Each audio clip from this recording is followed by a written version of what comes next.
I'm Savannah Analia, and welcome to the latest episode of High Functioning Human podcast, where you get to connect to yourself, guess what, as a high functioning human. So in today's episode, we're going to navigate the complex world of master manipulators.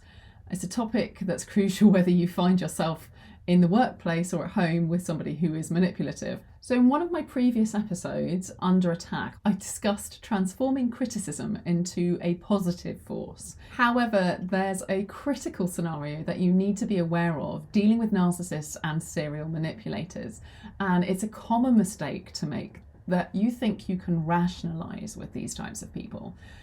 In fact, using emotionally intuitive responses is likely to cause more criticism and pull you into a very long-winded debate.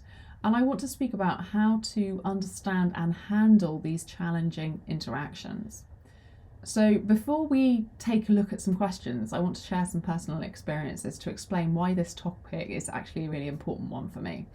When I was a teenager, I found myself following a leader. And if I think about it now consciously, I would probably call it a cult. This experience taught me how subtle and insidious manipulative behaviour can be. It's unlikely to be as dramatic as it's been portrayed in the media. It can creep into your life unnoticed in this kind of situation.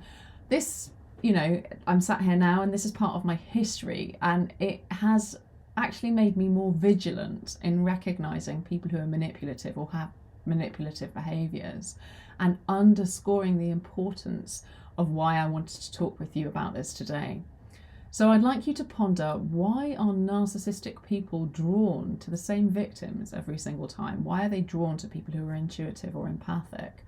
And the reason for that is because master manipulators often target individuals that they perceive as emotionally deep and tuned in, those qualities that they lack in and desire to control.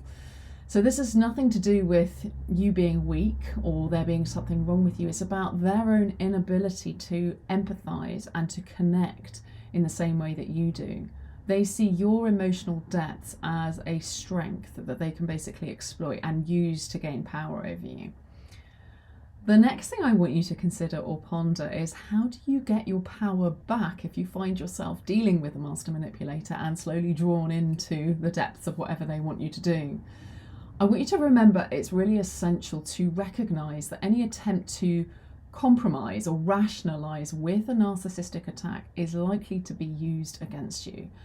And the best way to protect yourself when you find yourself in this situation is to actually shut the communication down and remove yourself from the interactions. Now, it may be that you need to extract yourself slowly, but essentially that's what you need to do. It's about reinforcing your boundaries instead of allowing your rational human emotions to be used as a weapon against you, because trust me, they will be. Lastly, and most importantly, how can you stay alert to manipulative behaviours? And I'm drawing from personal experience because I can understand how easy it is to become entangled in a master manipulator's web. So to safeguard yourself, it's essential to stay vigilant and to trust your intuition. And here are some actionable steps to help you remain aware. Educate yourself about manipulation tactics. Understanding common manipulative behaviours and tactics can help you recognise them early. I always think the best place to go and the first line of defence is to know yourself well, and I particularly love the book Codependent No More by Melody Beattie, which will help you identify your triggers for why you might be attracted to somebody who's a narcissist, whether it's a friend or it's for a relationship. The second thing is, listen to your gut. Often your instinct can sense when something is off. Even if you're unable to immediately pinpoint what it is, if you feel uneasy or pressured in a situation, pay attention to that feeling. And seek objective perspectives, because sometimes it's hard to see manipulation when you're in the middle of it. And talking to trusted friends or family members about your concerns can basically provide you with a clearer and more objective view. So having those conversations can be super powerful. And remember to practice self-care on a regular basis. That regular internal reflection can help you to stay grounded in your values and your perceptions, making you much less susceptible to manipulation.